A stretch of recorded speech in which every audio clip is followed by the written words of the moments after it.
have a nuptial agreement if people marry in your country? In other words, is it automatic, or is there a default position? In my country, you don't have to do anything, but you have to sort of do a tick box when you get married, and I know that's true in some European countries.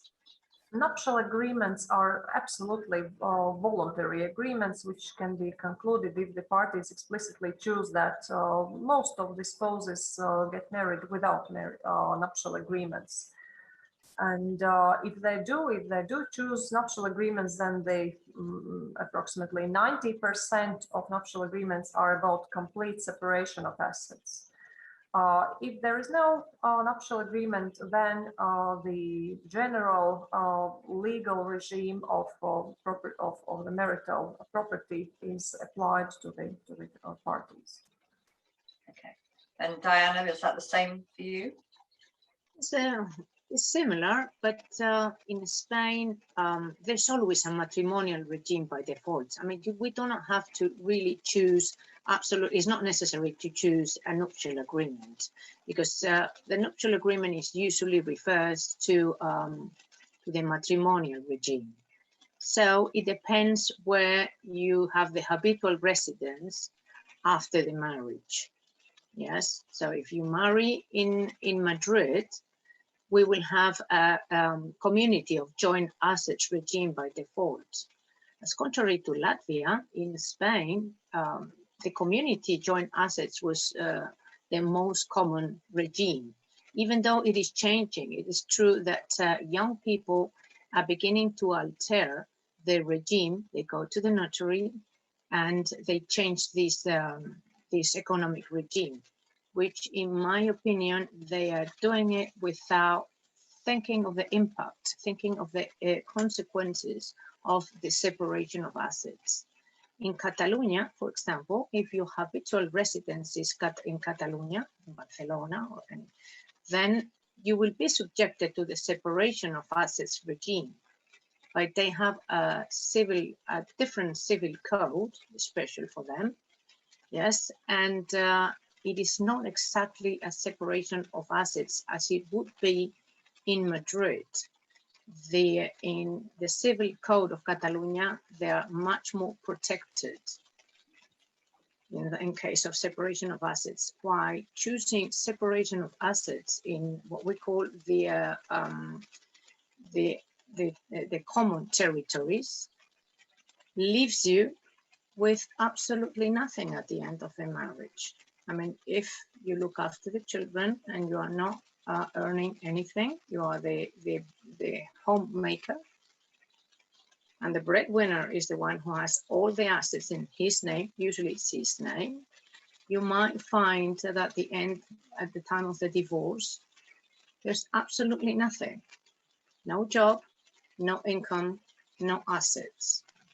There's a little compensation in certain cases, but it is not that common. So, well, but that's the trend these days, to change to separation of assets. But we always have a matrimonial regime. We cannot, it's not like in the UK, like there is, you don't have, it is something that we don't understand.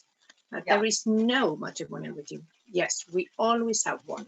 So the same as Italy? Yes, yes.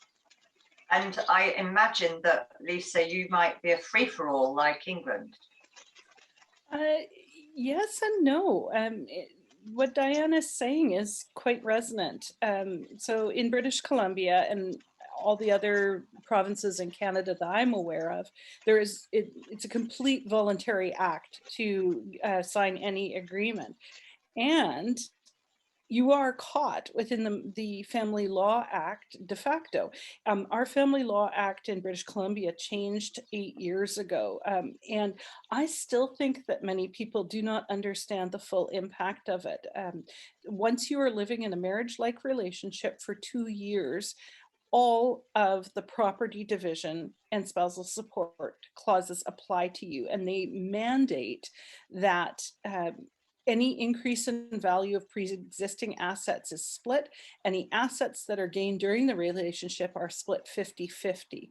And this can be very shocking for people, particularly younger couples, where one has moved into the other's condominium. And we're in a jurisdiction here in British Columbia where almost everybody is a property millionaire because of just the wild real estate market. And so it's not uncommon to see gains of $500,000 or more in real estate, and that all of a sudden they're quite shocked to find out that even though their partner's name's not on title, they're actually splitting those gains, in many cases 50-50 if they happen during the